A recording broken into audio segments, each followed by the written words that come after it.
صاحب آپ کی طرف آتا ہوں. منافع خور، منافع خوری اور ہمارا معاشرہ. سر آپ دونوں سے ایک ہی سوال ہوگا، صحیح کیسے ہو سکتا ہے؟ کچھ بتائیں سر. احمد صلی علی رسولہ الکریم، اما بعد، اعوذ باللہ من الشیطان الرجیم، بسم اللہ الرحمن الرحیم. قال رسول اللہ صلی اللہ علیہ وسلم من احتکر فہو خاطئ. صدق اللہ العظیم و صدق رسولہ النبی الکریم. تمام تعریفیں اللہ سبحانہ و تعالیٰ کے لیے، اور درود و سلام اللہ کے رسول، ہم سب کے آقا، ہم سب کے مولا حضور محمد رسول اللہ صلی اللہ علیہ وآلہ وسلم. نبی علیہ الصلوۃ والسلام شاہ فرمایا، ذخیر اندوزی، منافع خوری کرنے والے، من احتکر، ذخیر اندوزی کا لفظ استعمال کیا، فہو خاطئ، وہ گناہ گار ہے. اصل میں فی زمانہ جو سلف صالحین تھے ان کی نظر ہمیشہ اعمال پر ہوتی تھی، اور فی زمانہ ہر بندے کی اکثریت کی نگاہ صرف مال پر ہوتی ہے. بزرگ اعمال کی طرف توجہ دیتے تھے، ہم مال کی طرف توجہ دیتے تھے. دیکھیں، اگر آپ بازار کے اندر بیٹھیں، بازار میں بیٹھنے والے تاجر کے حوالے سے اللہ کے نبی نے فرمایا اگر وہ سچا ہے، التاجر الصدوق الامین مع النبیین والصدیقین والشہداء، او کما قال صلی اللہ علیہ وسلم، کہ سچا تاجر کل قیامت میں نبیوں، شہداء کے ساتھ اٹھایا جائے گا، صالحین کے ساتھ اس کا قد کاٹ ہوگا.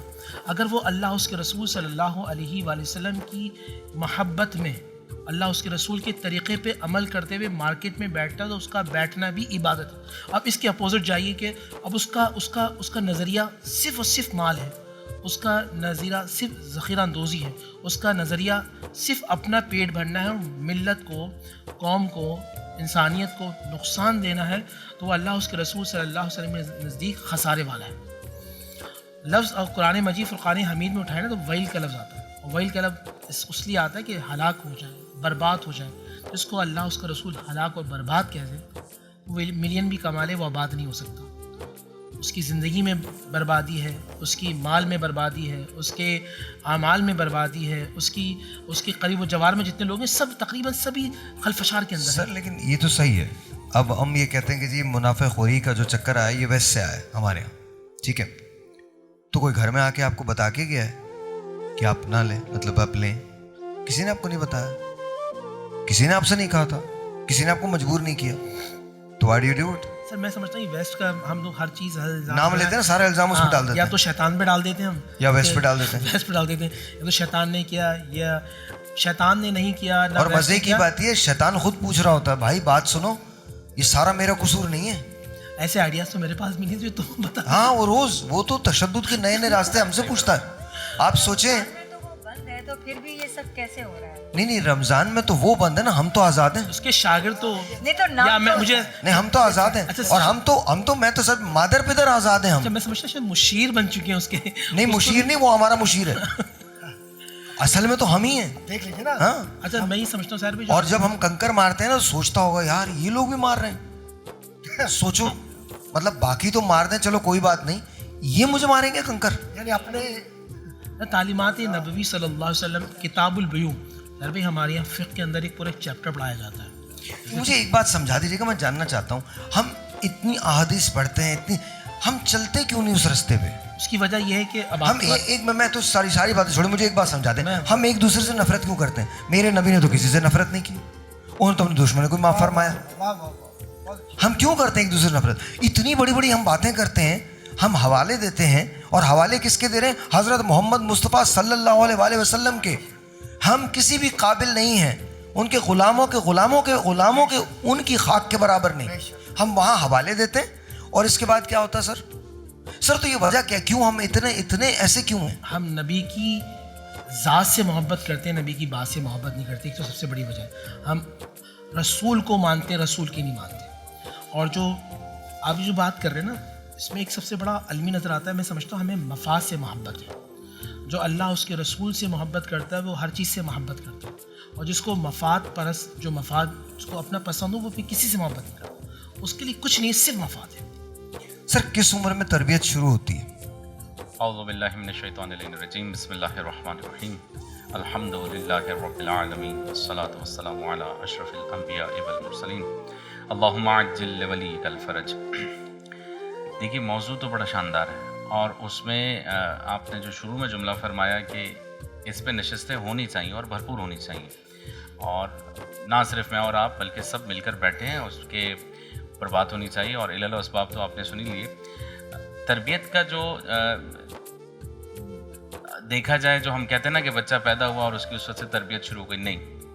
احادیث ملتی ہیں اور اس کے علاوہ علماء کا جو طریقہ رہا، یا آپ خود جو ہے اس کو جب کیا کہتے ہیں اخلاقیات کو پڑھیں گے تو اس وقت تربیت کے معاملے میں ملتا ہے کہ جب لڑکا اور لڑکی کی شادی ہوتی ہے وہاں سے تربیت شروع ہوتی ہے. یہ ایک گھر بنائے گا، مرد ایک گھر بنائے گا، عورت ایک گھرانہ بنائے گی. یہ مل کر ایک دوسرے کا ساتھ دیں گے، اور جب ماحول وہاں سے اچھا ہوگا تو جب آنے والا بچہ ماں کے شکم میں ہوگا. اور تربیت کے حوالے سے تو یہاں تک ملتا ہے کہ ایک واقعہ آپ کی خدمت میں عرض کروں کہ ایک خاتون جو ہیں جرمنی میں رہتی تھیں، اور کسی زمانے میں ان کا جو کسی اور ملک کے ساتھ ان کا اختلاف ہوا تھا، تو وہ وہاں سے دوسرے ملک چلی گئی تھیں. وہاں کچھ عرصہ جنگ کے دوران وہ وہاں رکیں، اور اس کے بعد پھر واپس جرمنی آ گئیں. ان کی بیٹی پیدا ہوئی، بڑی ہوئی، جب 30-32 سال کی کوما میں چلی گئی. جب ہوش میں آتی تھی کچھ دیر کے لیے ہوش میں آئی، اور اس نے کچھ جملے کہے جو ان کی زبان کے نہیں تھے. توجہ کیجیے گا، ان کی زبان کے نہیں تھے. ڈاکٹرز نے پوچھا یہ کون سی زبان میں بات کر رہی ہے؟ ہاں یہ تو مجھے بھی نہیں پتہ یہ کیا گنگنا رہی. ڈاکٹرز نے پوچھا کچھ اگر یہ ان کے الفاظ آپ کو ذہن میں ریکال کیجیے کہ آپ کی شاید ذہن میں آ جائے. بہت سوچنے کے بعد اس نے کہا کہ جب میرے شکم میں تھی اس وقت میں گاڑی ڈرائیو کرتی تھی، اور یہ برابر والے ملک کا ترانہ ہے یا کیا ہے وہ میں سنا کرتی تھی. وہ اس وقت دہرائی رہی تھی جب 32 سال کی تھی. تو ہماری تربیت کا اثر یہاں سے شروع ہو جاتا ہے. یہ نہیں کہ بچہ پیدا ہوگا اس کو کر کے دکھائیں، وہ تو کرنا ہی کرنا ہے، اس کی تربیت تو کرنی ہے، لیکن اثرات بہت پہلے سے شروع ہونا شروع ہو جاتے ہیں. تو بہت پہلے سے تربیت ہوتی ہے. اس کے لیے سب سے پہلے ہمیں اپنی تربیت کرنی ہے. اور اس کے علاوہ جب ہم بات کرتے ہیں تربیت کی کہ بچہ ہماری سن نہیں رہا، ہم سمجھا نہیں پا رہے، یہ نہیں ہو رہا، بالکل نہیں سنے گا، بالکل نہیں سمجھے گا. تربیت کی نہیں جاتی، تربیت سمجھائی جاتی ہے. ہمیں خود کو ویسا بنانا پڑے گا جیسا ہم اگلے کو دیکھنا چاہتے ہیں. تب جا کے جو ہے آپ کا ماحول، آپ کا بچہ، آپ کا معاشرہ آہستہ آہستہ ہم آہنگ ہونا شروع ہو جائے گا. اور پھر آپ اس مقام پر آئیں گے کہ کہیں گے کہ ہاں یہ وہی تربیت ہے جو میں نے کی تھی، یا وہی مزاج ہے جو میرا تھا، جو میں نے اس میں ڈیولپ کیا. اچھا، ایک سوال میں سبھی سے کرنا چاہتا ہوں. یہ ہم منافع خوری کی بات کر رہے ہیں، اور ظاہر ہے منافع خوری کی بہت ساری قسمیں. کیا یہ بھی منافع خوری کے زمرے میں آتا ہے کہ آپ لو کوالٹی کی چیز دیں ہائر پرائس پہ؟ یہ بھی منافع خوری میں آتا ہے؟ جی جی. جو کنٹمپریری ٹریڈ بیہیویئر ہے جس میں کنزیومر رائٹس کو ویسٹرن ورلڈ نے ڈیفائن کیا، وہ اصل میں اسلامک پبلک ایڈمنسٹریشن کے وہ بنیادی اصول ہیں جو اگر آپ ذرا سا دیکھ لیں تو ہمیں مختلف ادوار میں نظر آتے ہیں. وہ مغربی دنیا جس پر ہمیشہ ہم لان تان کرتے ہیں اور سارا رخ ہمارا اس طرف ہوتا ہے، ہم یہ نہیں دیکھتے کہ ان کی ترقی کا راز کن چیزوں میں ہے. آپ نے کوئی لباس خریدا، آپ تو وقت گزار کے آئے، کوئی شے خریدی، آپ نے دیکھا اس میں ہے بھائی آپ کو پسند نہیں آ رہا، آپ نے جا کر جو نہیں اتنا کافی ہے کہ یہ پسند نہیں آ رہا، وہ واپس لے لیتے ہیں. اس سے آگے وہ آپ سے پوچھے گا نہیں. اور وہ ہمیشہ ہی کہتے ہیں کسٹمر از آلویز رائٹ. وہ بحث نہیں کرے گا آپ سے. آپ کو پیسے چاہیے پیسے لے لیجئے، آپ کو اس کے بدلے میں کوئی چیز چاہیے چیز لے لیجئے. سیل ہمارے یہاں ہم اپنے ملک کی بات کرتے ہیں، آپ چلے جائیے مختلف جگہوں پر سیل لگی ہوئی ہے، آپ یقین جانیے جو عام اس کی قیمت ہوتی ہے اس سے زیادہ لکھتے ہیں اور کہتے ہیں اتنا ہم نے کم کر دیا، لہٰذا لے آؤ تو بکرا جیسے ذبح ہو جائے. یہ تو ہماری دیانت داری کا عالم ہے. کم قیمت. سر ہم وہ لوگ ہیں جو نقلی دانت لگا کے بکرے بیچ دیتے ہیں. صحیح، بالکل. میں سچ بتا رہا ہوں. پانی پلا کر قربانی کے جانوروں کو پانی پلا کر بظاہر گائے نے زندگی بھر اتنا پانی نہیں پیا ہوتا جتنا پانی اسے آدھے گھنٹے میں پینا پڑتا ہے. آدھے گھنٹے میں پلا دیتے. اور پھر اس کے بعد جب گھر لاتے ہیں تو اچانک سے وہ دبلی نظر آتی ہے تو پوچھتے ہیں کیا ہوا. اس کے بعد آپ اگر ہمارے ہاں مرغی جو آپ کھاتے ہیں اگر اسے آپ زندہ لے آئیں، اول تو وہ بنائی جاتی ہے بیسک مرغی، اس کی جو فیڈ ہوتی ہے اس کے اندر ایسی چیزیں ہوتی ہیں، اگر آپ اسے لے آئیں اور 3 دن کے لیے صرف اس مرغی کو چھوڑ دیں تو وہ 1-1.5 کلو کی مرغی 1 پاؤ کی ہو جاتی ہے. واہ کیا اچھی بات کہی ہے. صحیح بات ہے. ہاں سچ بات ہے، میں آپ کو سچ بتا رہا ہوں. ہم اس کے اندر انجیکشنز لگاتے ہیں. ہم وہ لوگ ہیں جو تربوز میں رنگ ڈال دیتے ہیں. آپ چیک تو کریں، اسٹرابیریز پہ پینٹ کرتے ہیں اور اس کے بعد نماز 5 وقت کی پڑھ رہے ہیں. آپ یقین مانیں کوئی پوچھ لینا تو ہم یہ کہتے ہیں بھائی 1 منٹ. ہم وہی لوگ ہیں، ہم کمال قسم کی باتیں کرتے ہیں. کوئی فروٹ اٹھاؤ، اٹھا لو، وہ کاربائڈ سے پکا ہوا ہوتا ہے, کھاتے کے ساتھ آپ کا منہ بھی پک جاتا ہے, آپ سوچ رہے ہو تو میں نے کیا کھا لیا. بیماریاں نا. اور مزے کی بات یہ ہم سودا کرتے ہیں, دوا لینے جاؤ, خدا نہ کرے کہ آپ کو کوئی موذی بیماری ہو, ورنہ آپ جو دوائیں لیں گے اس سے ضرور ہو جائے گی. بریک لیجیے.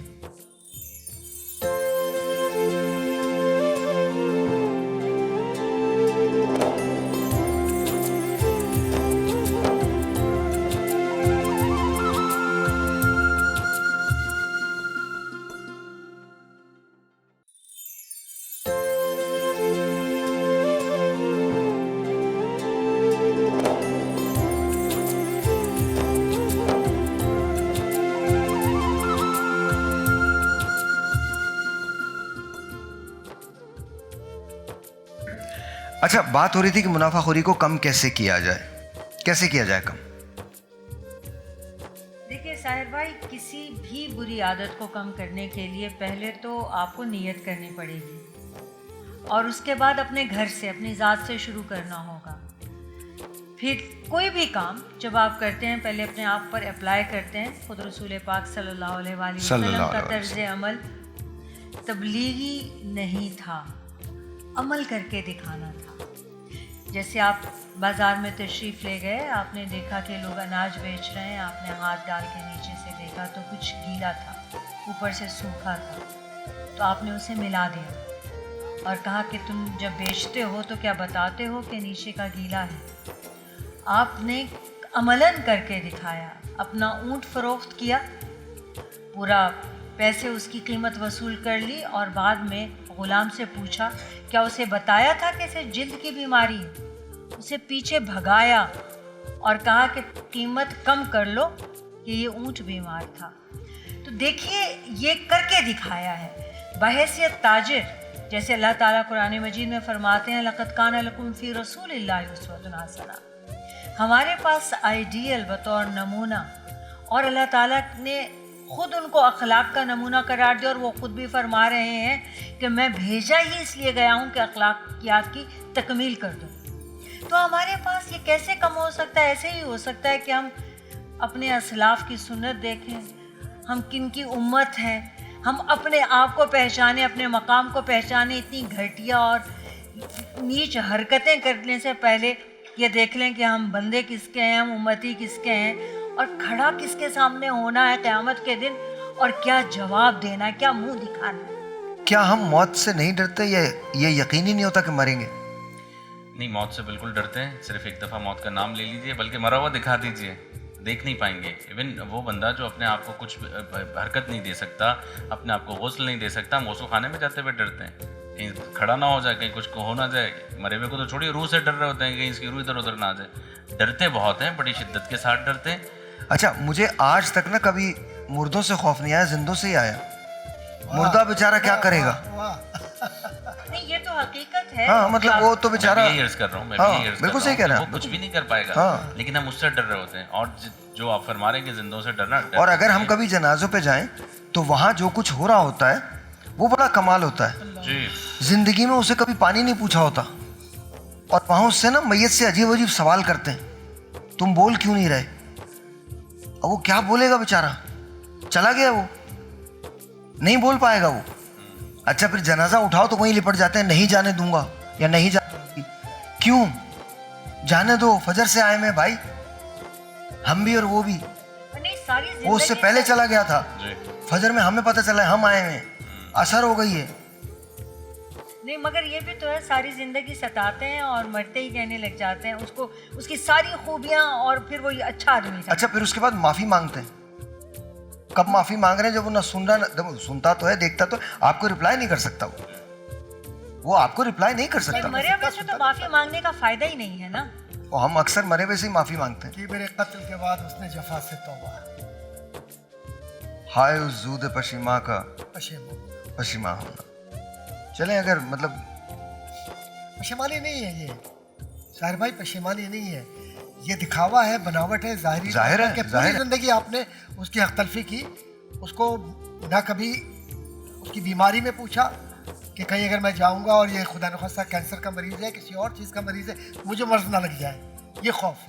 اور خوف خدا بالکل دل سے نکل گیا ہے. وہی میں پوچھ رہا تھا نا. قبرستان میں میں نے اپنی آنکھوں سے دیکھا کہ وہاں تدفین ہو رہی ہے اور یہاں کھڑے ہو کر گفتگو یہ ہو رہی ہے کہ یار اس کی جائیداد بہت ہے, اب اس میں ان کے بیٹوں کو بیٹیوں کو کتنا ملے گا اور یہ تقسیم کیسے ہوگا, اور ہماری تو پارٹنرشپ بھی تھی, اب کیا ہوگا. خدا کی قسم میں نے خود سنو کیا کہیں اس کے بعد کیا کہیں. اپنی بات کمپلیٹ کیجیے, پھر میں نور صاحب. جی بات یہی ہو رہی تھی کہ بنیادی وجہ جو ہے, جو آپ جب فرما رہے ہیں, اصل میں خود پسندی, خود پرستی, سارے عوامل آپ نے سن لیے. دنیا طلبی جو ہے نا, یہ بڑی خراب چیز ہے. اور امیر کائنات مولا مشکل کشا حضرت علی علیہ السلام فرماتے ہیں, من ہو مان لا یشبعان, طالب علم و طالب دنیا. دو بھوکے کبھی سیر نہیں ہوں گے, ایک علم کا طالب, ایک علم کا بھوکا, دوسرا دنیا کا بھوکا. اور جس کو دنیا کی بھوک ایک دفعہ لگ گئی تو وہ کبھی سیر نہیں ہوگا. پھر وہ منافع خوری اور اس طرح کی چیزیں جتنی آپ رکھ لیں, جتنی باتیں آپ سب نے کی, اس کے اندر اور زیادہ طلب بڑھتی چلی جائے گی. لیکن پوائنٹ وہی ہے, بات وہی ہے کہ وہ یہ بھول جاتا ہے کہ ایک دن مجھے بھی کسی کے کندھے پر آنا ہے. 10 لوگوں کو کندھا دے کر آ چکا ہے, لیکن بہرحال پھر بھی وہ اس سے غافل ہے کہ کل یہ لوگ مجھے کندھے پر اٹھائیں گے. اور پھر ہمارے ہاں آیتیں لگی ہوتی ہیں, ہمارے ہاں احادیث لگی ہوتی ہیں. آپ فون اٹھائیے, فون پہ ایسی ایسی باتیں لگی ہوتی ہیں, اتنی زبردست چیزیں کہ, اور اس فون کے پیچھے جو آدمی ہوتا ہے اس سے ملیں آپ تو آپ کو لگتا ہے واہ کیا بات ہے. یہی تو ہے اصل زندگی کا جو سلیقہ ہے, جو اسلوب ہے, جو محترمہ فرما رہی تھی کہ ہم نے نبی اکرم صلی اللہ علیہ وآلہ وسلم کی سیرت مبارکہ کو چھوڑ دیا, صرف سنا, پڑھا, دیکھا اور دوسروں کو بتانے کی حد تک. اگر جب تک اس کو ہم خود اپنے اوپر اپلائی نہیں کریں گے تو یہ کام نہیں ہوگا. کہ آپ کچھ بھی کر لیں, قانون بنا لیں, نظام بنا لیں, اپلائی. اب اس کو جو ہے میں تھوڑا سا اس کو اوپر سے شروع کریں نا. آپ کہتے ہیں کہ ہم ایک اسلام, ایک مذہب ہے, نظام ہے. وہ نظام جب آپ کہتے ہیں کہ ہماری مملکت اسلامی مملکت ہے, تو جو حکمران ہے, جو بھی XYZ, وہ جب اس جگہ پر بیٹھا ہے تو وہ امین ہے, اس نظام کا بھی امین ہے اور مملکت کے نظام کا بھی امین ہے. اس کی ذمہ داری ہے کہ رائج کرے, اس کی ذمہ داری ہے کہ رائج کرے. یہاں تک کہ جو ہے آپ دیکھیں کہ امیر کائنات حضرت علی علیہ السلام سوتے نہیں ہیں رات کو. جب خلیفہ بن گئے اور سوتے نہیں ہیں رات کو, کسی نے دیکھا کہ کندھے پہ بوری لے کر جا رہے ہیں اور گندم پہنچانے کے لیے کسی کے گھر پر, کسی نے کہا کہ یا علی میں آپ کی مدد کر دوں. کہنے لگے کہ ادھر کون مدد کرے گا. اللہ, جب آپ جب یہاں سے سٹارٹ نہیں کریں گے, خود جو ہے اس مملکت کا حکمران نہیں کرے گا, تو پھر عوام کیسے کرے گی. اوپر سے سسٹم خراب آ رہا ہے نیچے تک, اور پھر نیچے سے بھی اوپر تک اسی طرح ہی جا رہا ہے. تو اس کو صحیح ہونے کی ضرورت ہے. جب تک آپ نظام کو نافذ کر کے اس پر عمل نہیں کروائیں گے, صحیح نہیں ہوگا. اچھا, جیسے میں سے منافع خوری کی بات کرتا ہوں, پہلے بریک لیتا ہوں, بریک کے بعد اب جواب دیجیے گا.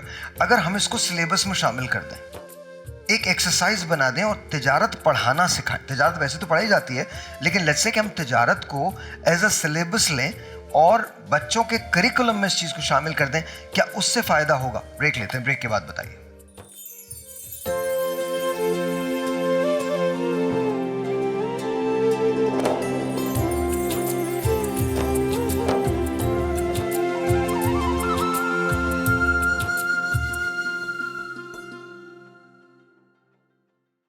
نور بھائی جواب تو دیجیے, میں نے جواب مانگا تھا آپ سے. بسم اللہ الرحمن الرحیم. اگر ہم اس کو سلیبس کا حصہ بنا دیں تو دیکھیے بہت ساری چیزیں ہمیں پڑھائی جا رہی ہوتی ہیں.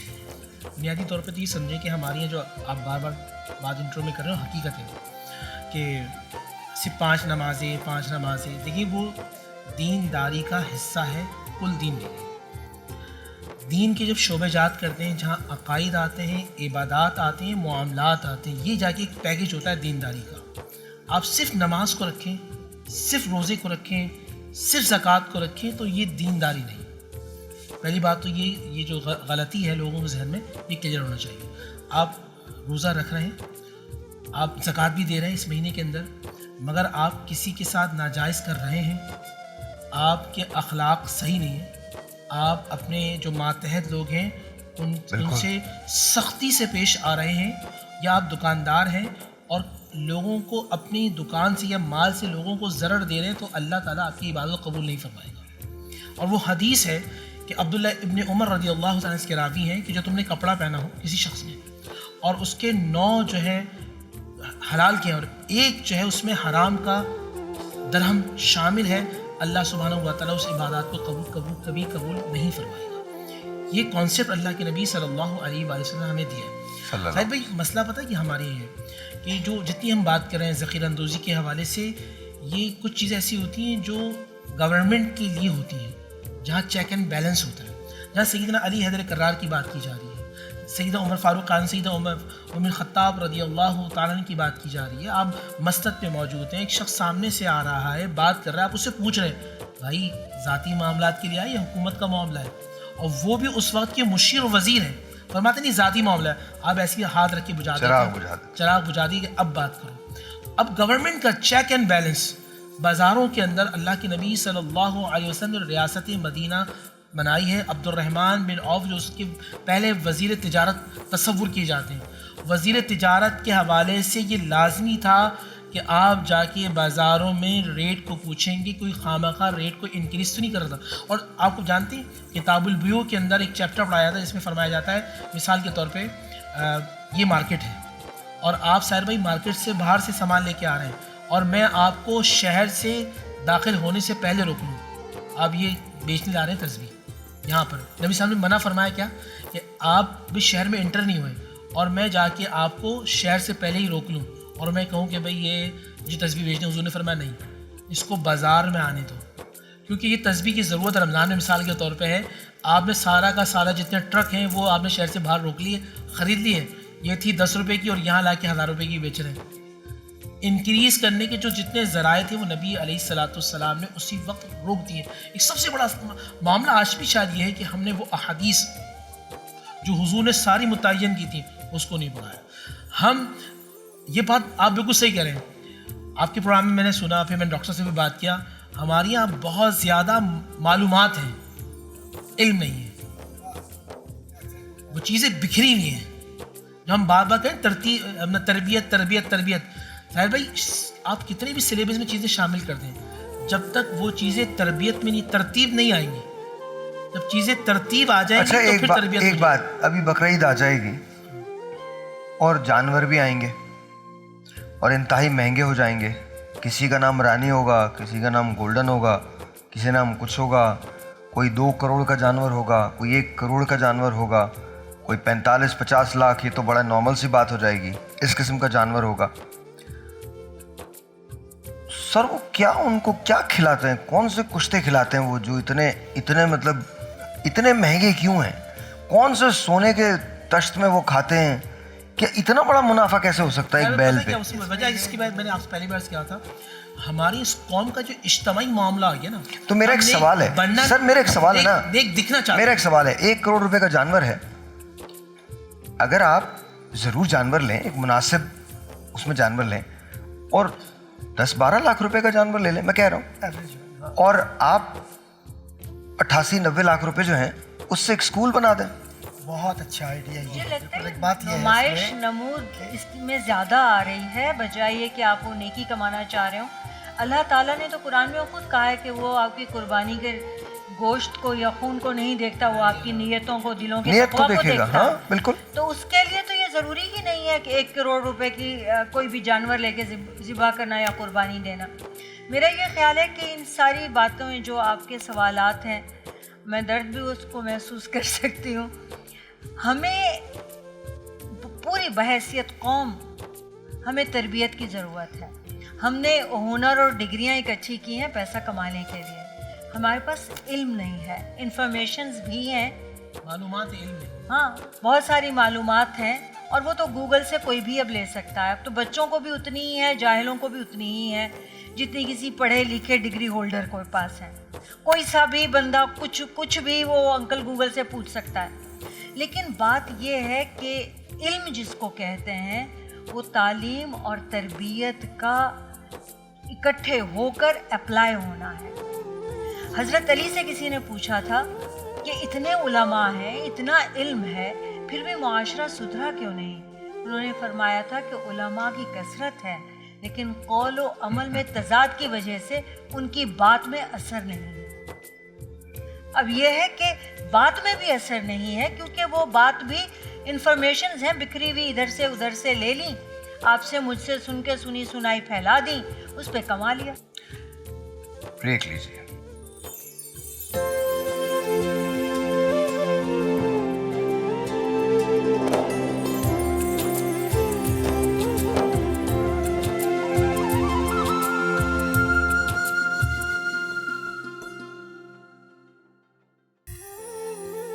بہت بہت شکریہ امجد اور میں نے شاید یہ پتہ نہیں 50 بار پڑھی.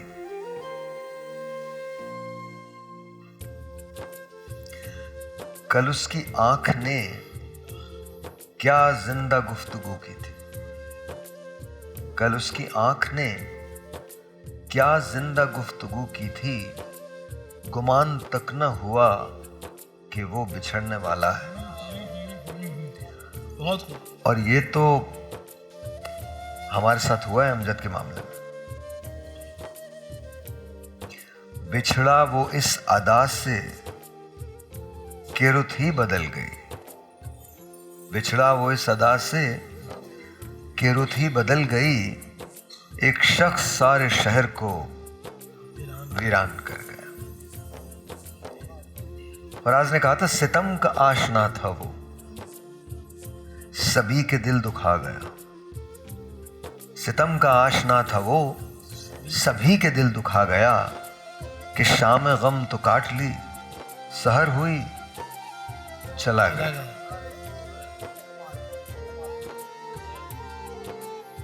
خیر بہرحال اللہ تعالیٰ اس کے مقامات، اس کے درجات کو بلند کرے. اس کی یادیں ہیں اور ہمیشہ ہیں.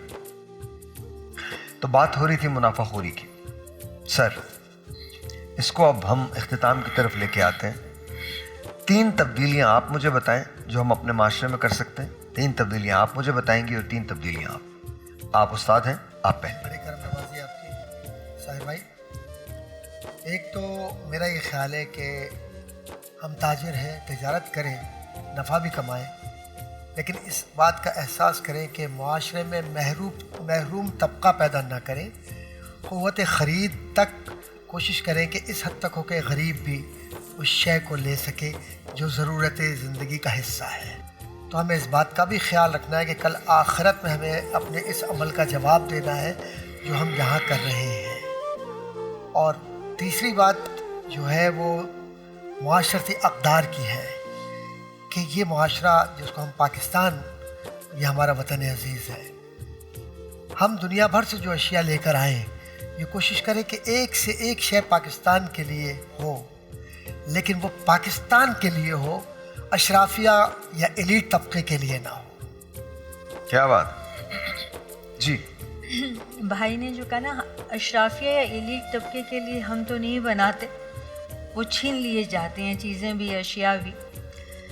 اصل بات یہ ہے کہ ہمیں بحیثیت قوم، بحیثیت امت دیکھنا ہے، کیونکہ اللہ کو بھی وہ پسند ہے جو اس کی مخلوق کے لیے نفع مند ہو.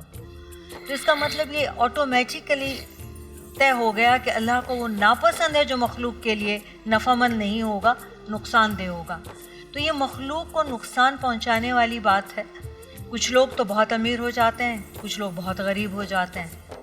تو غریب سے غریب تر ہو گیا تو اس کا نقصان جو ہے چند ہی یعنی سالوں میں، کچھ ہی عرصے میں ایک پوری جنریشن جو ہے وہ اس کو بھگتنا شروع کر دیتی ہے. جیسے کہ آپ دیکھ رہے ہیں کہ پوری امت مسلمہ کہیں پر بھی ہم جہاں ایسی افراط و تفریط 3 ایسی ہے، کیا چیزیں کر سکتے ہیں؟ ہم بحیثیت قوم، بحیثیت امت، بحیثیت مسلمان اپنا فرض سمجھتے ہوئے اس کو پھیلا سکتے ہیں، اس کا علم دے سکتے ہیں، یہ ایک ہو گیا. شعور دے سکتے ہیں. دوسرا بحیثیت تاجر، بحیثیت بزنس مین، بحیثیت بزنس وومن یا دکاندار یا کچھ بھی چھوٹے بڑے پیمانے پہ اس کاروبار کرتے وقت ہم یہ سوچیں، ہمارا ایمان یہ ہونا چاہیے کہ جو رزق، جو نفع میرے نصیب میں وہ آ کر رہے گا، اس بے ایمانی سے نہیں آئے گا. کیا بات. آپ صلی اللہ علیہ وآلہ وسلم نے فرمایا کہ جو قسم اٹھا کر تجارت کرتا ہے اس وقت تو وہ بیچ لیتا ہے، لیکن اس کی تجارت میں نفع کبھی نہیں ہوتا. اس لیے ایمانداری کو اپنانا ہے. یہ تیسری بات ہے، ایمانداری کو اپنانا. اور نور مائی صاحب. بسم اللہ الرحمن الرحیم. 3 چیزیں. سب سے پہلے تو گورنمنٹ لیول پہ یہ ہو چیک اینڈ بیلنس کا ایک نظام پراپر، جو مارکیٹ کی جو پرائس ہوتا ہے. اچھا ہمارے یہاں فقہ کے اندر، لیکن سر ہمارے یہاں تو چیک اینڈ بیلنس ہے سر، وہ چیک کر کے بیلنس کر دیتے ہیں ہر چیز. نہیں باقاعدہ پراپر ہے، اس کو ہمارے یہاں ریکنسیلیشن کہا جاتا ہے. یہ میں آج تک نہیں سمجھ پایا کہ قوم کو لوٹو، اس کے بعد کہو اچھا بات سنو ہم تمہیں معاف کر رہے ہیں، پھر نہیں لوٹنا. ایک اور بھی ہے اصطلاح، جی سر. پلی بارگیننگ. جی وہ اسی کا کہہ رہے ہیں. تو چیک اینڈ بیلنس کا ایک پراپر ایک سسٹم ہو جو صرف شاید کاغذ کے اندر ہے لیکن اس کا ایک نظام ہو. ہم جتنا خلفائے راشدین کی زندگی میں اور ان کے زمانے میں دیکھتے ہیں چیک اینڈ بیلنس مارکیٹس میں تھا.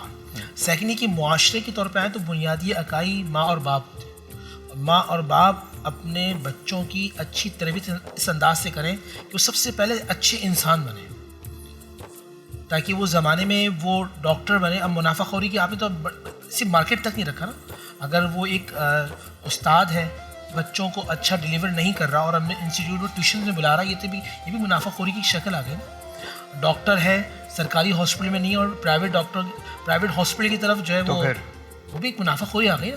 تو آپ ایسے افراد پیدا کریں کہ جو سب سے بہترین انسان ہو, بہتر تربیت. ٹھیک ہے. سیکنڈ یہ ہوئی. تھرڈ یہ کہ جو اللہ کے نبی صلی اللہ علیہ وآلہ وسلم نے اصول تجارت متعین کیے ہیں. ہمارے یہاں احادیث کے اندر سے ہم کتاب البیوع کہتے ہیں اور ایک چیپٹر ہوتا ہے وہ میں یہ خطباء اور علماء سے اور اسکالرس سے مخاطب ہوں. ایک میں گورنمنٹ کے لحاظ پر آیا, ایک میں والدین کے حوالے سے آیا, تھرڈ اب میری بات جو ہے وہ علماء سے, خطباء سے اور اسکالر سے, انٹلیکچوئل آف سوسائٹی سے, کہ جو نبی علیہ الصلاۃ والسلام نے پرنسپل آف بزنس اصول تجارت بیان کیے ہیں اس کو بار بار ریکال کی جائے, بار بار بتائے جائیں تاکہ ہمارے قلوب اور اذہان میں وہ راسخ ہو جائے. ہم بار بار دیکھیں انسان نسیان ہے نا, بار بار بھول جاتا ہے, تو بار بار یاد کرائے جائیں گے تو انشاءاللہ مجھے امید ہے کہ ہم اپنی اصل کی طرف لوٹیں گے. آلرائٹ جی, ایک چھوٹا سا بریک لیتے ہیں. بریک کے بعد ایک بات ہے جو مجھے کہنی ہے لیکن کہوں گا بریک کے بعد.